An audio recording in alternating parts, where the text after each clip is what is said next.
So we normally have our prayer for others at this time, but I thought today we'd do a little something different.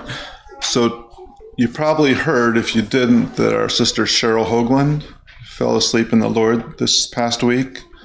So I believe that was Thursday.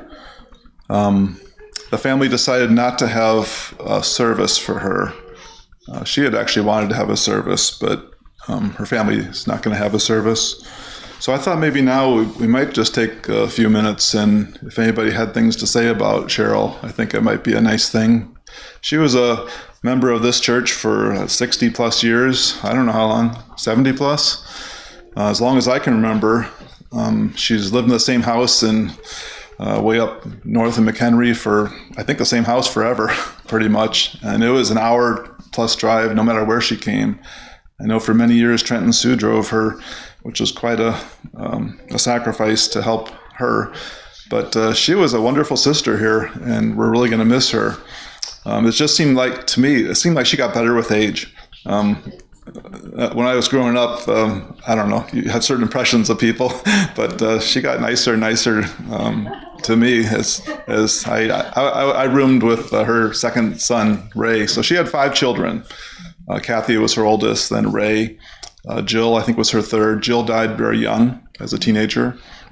Then she had Eric and Kristen. So 5 children's a big, and then they had a wide extended family. So if you have anything anybody wants to say about Cheril, I think it's actually okay time to remember her. Those are some of my memories. Come on up. Please. There's people at home, maybe. I enjoyed her comments because sometimes she was, like in Sunday school, willing to give a different idea that maybe was different than a lot of people might have thought. But also I feel a little sad because she and I had set up a Bible school each year to meet for lunch and then visit and then stay together as long as our visit lasted, maybe till 2 or 3 or whatever. And this year we set it up and we had lunch, but she couldn't stay. She just didn't feel well enough to have our long visit. So I'm going to miss her. Enjoyed visiting her up at her place. Mickey?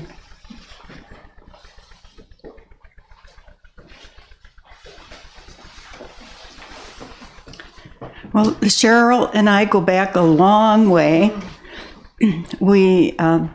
I had 5 children, and mine were a lot older than hers, except for my 2 younger ones. And so those 2 younger ones and her first ones became buddies in Sunday school and all that. So Cheril and I have always been friends. When she did not come from a Christadelphian family. And so when she married Ray, she was introduced to the Christadelphians, and she just latched onto it. So she was very faithful all the time. And I will always, in fact, I told Dan this morning, I will always remember her in this way. Whenever we would be together, whether it be on the phone or in person, she, when we parted, she would always say, "Next year in Jerusalem." And that has always just stuck with me because that was her aim, that's our aim, and we should keep on thinking about that. So she was a very wonderful sister. And I thank God for her being in the ecclesia for so long. Rosemary? I'm trying to do this without crying, but it's impossible. Well, Cheril and I have been friends forever. Thank you. She's younger than I am, a few years younger. And she would come home from church with me sometimes, but she stayed overnight with me a lot until she couldn't she couldn't sleep in a bed anymore. She had to have a special chair. And she told me to buy her a chair. And I told her, Cheril, I can't do that. Those chairs are expensive. And I have a small front room anyway. But we spent a lot of time together in Bible school, that we hung out together all the time. And she was really a good friend. And her favorite thing when she would come to my house, though, she'd want to go to Oberweis. And she was a diabetic, but I love ice cream, so we would go. But have a lot of good memories. In fact, I have on the earrings that she bought me from when she went to China. Remember when she went to China on her company sent her 2 times, and she says, you're the only one I bought a present for. So these are really special. Okay, thanks. I talked to Cheril about 2 months ago, and she knew her time was coming, and she was very content, relatively happy, and she actually sounded healthy. This was 2 months ago, but she said she had a great life. She enjoyed everything. She had no regrets. She looked forward to the kingdom. She had a great hope, and now her wait is short. Glad.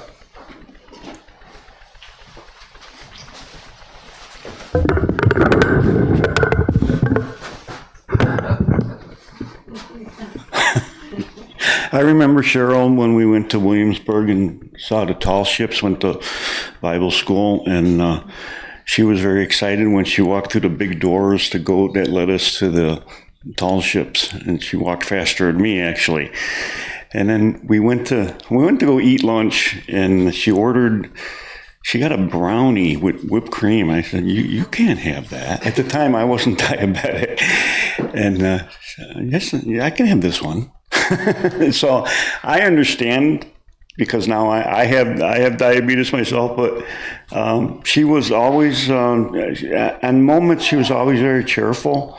And she was toward the end very, very subdued, very nice. And she wanted to help me in ways that only she could help, and she answered the questions that I did have for her related to the spiritual. The tall ships. Yeah, I just gave her a picture last summer that was with us all at the tall ships, and she said, I didn't like that picture.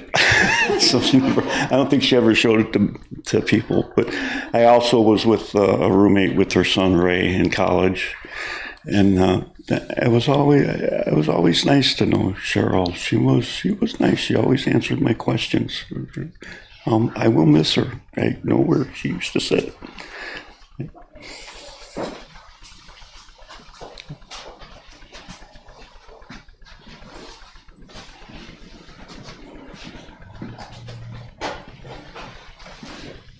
I didn't know Sherry for very long, but she was very welcoming when I moved here and very supportive when we did the Thursday night dinners. She was always offering to bring something, on Sunday that we could use for the next Thursday night dinner. And she was very, very thoughtful. She liked to sew, and she'd admit, she's like, I'm not very good, but I like to do it. And so she would embroider something for each of the kids. And when Nathan and I were married, we got something embroidered from her. And a few months ago, she sent home a box with some things in it. And in it, she'd written some notes to us and the girls. And one of the things she'd given to each of the girls was a necklace, because the girls always loved her jewelry. So she gave each of the girls a necklace and wrote, a little note. And so she was always very sweet. And the girls enjoyed seeing her every Sunday.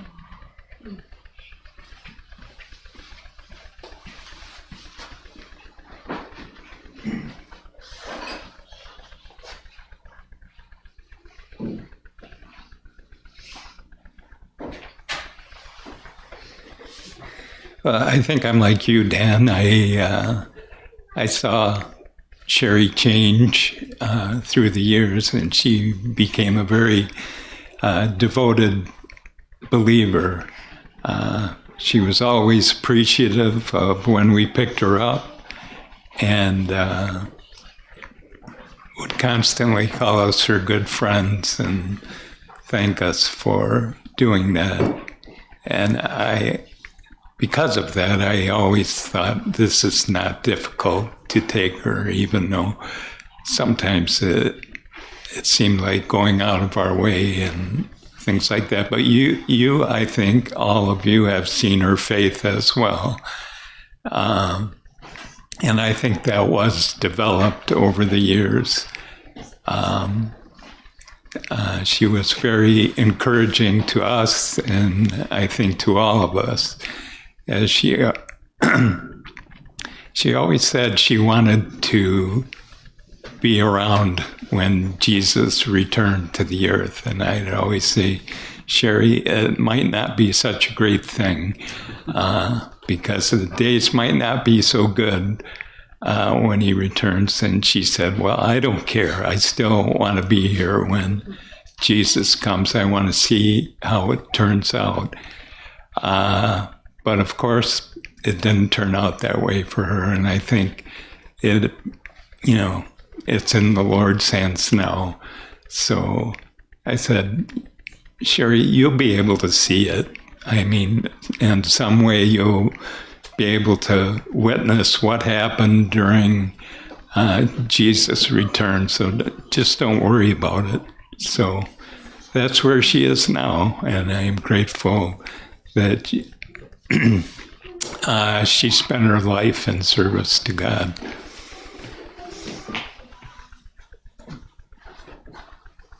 It's amazing how much one person touches a lot of lives.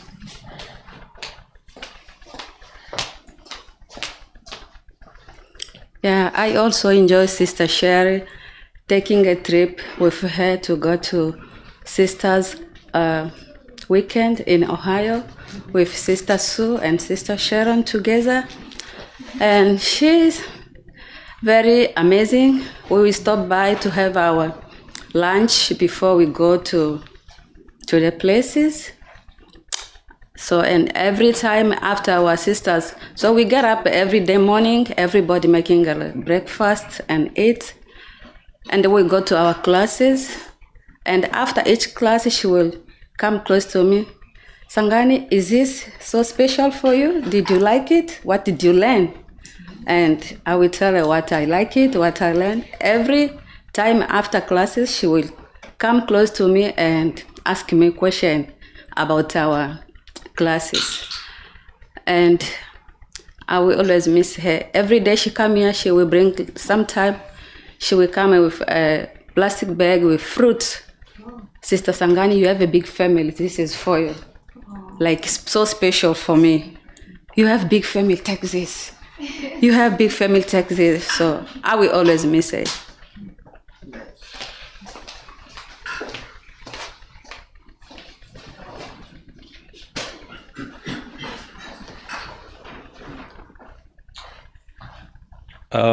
I remember Cheril much the same way other people have here. I agree that you could see her faith grow as she got older, and which is a kind of unique because there's plenty of Bible stories about people whose faith they kind of lose. So it was great that she took the Bible to heart, and she was such a strong believer that her faith got stronger as time went by, which is a great lesson for all of us.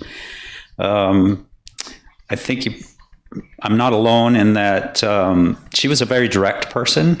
She let you know what she was thinking and her opinion on things. And I probably, for the number of times that she was very direct with me, she would also come back and apologize. So I bet you all experienced that as well. So she kind of knew herself, which is a great thing, and a great example for us to kind of know what we're like and navigate that the best we can, which is what I saw in her. So she definitely is a missed person.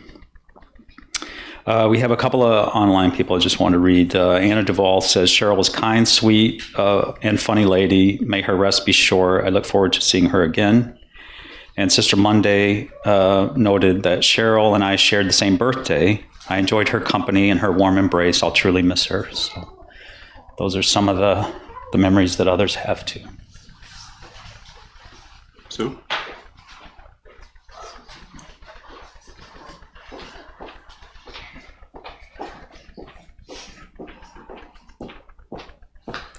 I just wanted to share a few things that some of you know about her history, but really impressed me when she shared them with me. I'm a lot younger than her, so didn't have the same perspective, but it's always great to learn from people who are older than you about their lives and what's coming next. Anyway, Sherry's husband grew up in a Christadelphian family, but he was baptized on his deathbed. And she was always so happy for that. So she really looked forward to getting to know her husband as a believer in the kingdom. So that's cool. Her husband had a lot of challenges in his life, and it took him like his whole life to be able to see that he really needed God. So Sherry essentially supported their family, all those kids working for all those years, which is pretty amazing too. And then later on, as they mentioned that she changed, she got more mature, she wanted to teach Sunday school. And I was so impressed by that. It was really hard for her, and she did it anyway. It was kind of short-lived, but she got really close to some of the young sisters here and left them gifts. And so you guys can realize how much she really loved you and cared for you.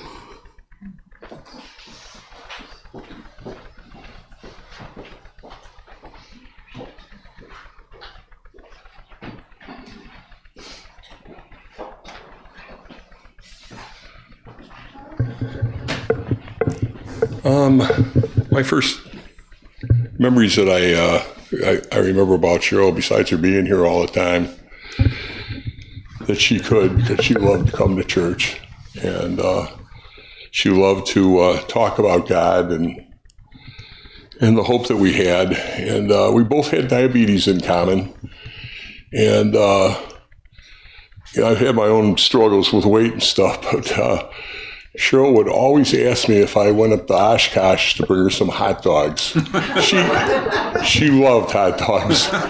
And so I felt bad because, I wasn't eating them myself necessarily, but I'd get away from them, and then Cheril would want them, and so we'd bring them to her all the time. And that was right up until she couldn't come anymore. And she would tell me that she loved those hot dogs so much that she could eat them raw out of the package. And I was like, I even felt a little worse about it, but and they were good dogs, and we used to bring them to the men's cookout day and stuff, and people liked them. And Cheril would always sit with me in the back. We'd talk about her diabetic problems and discuss that and the hope that we had, and she would always be encouraging, about what was going on.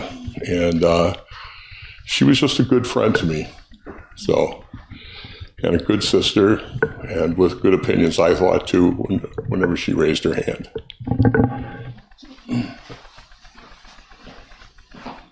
Anybody else, Beth?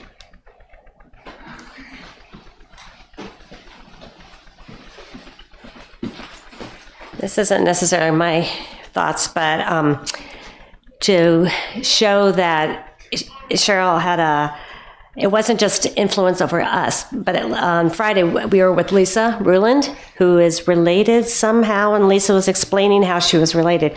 But Lisa had some really good stories from her mother, right? She was related through her mother, right? Like Ray and her mother, I think is the way it worked. And Lisa told stories about when Lisa was younger and they went hiking in Starved Rock, which a lot of you have been to Starved Rock. So, and how special Cheril was to Joyce and Bob, and how Joyce and Bob will miss her. And Lisa was saying stories too. So her influence was far reaching, just not just to her church family, but to her other family also. I remember when I was about 15, Cheril drove me and a bunch of other kids up to Camp Shalom in Canada, and that was a very influential thing in my life. For her, that's a long way to go. It's like 9 hours each way, and she was fairly poor most of her life, so that was a big deal. Glenn probably remembers that her second son, Ray, was my roommate in college, and then Glenn's roommate in college. I remember our first semester, I think it was the second week, you're kind of awkward in college and getting used to things. Well, he went home from college and he came back and she had made us each cookies. We each had our own pile of cookies. I thought, wow, this is great. So you remember some of the silly things and some of the serious things. Any other thoughts? I think this is really nice. I know you guys have a lot more thoughts, but I wish we could record this and send it to the family, because I don't think they know her in the way that we know her, but they know her in different ways.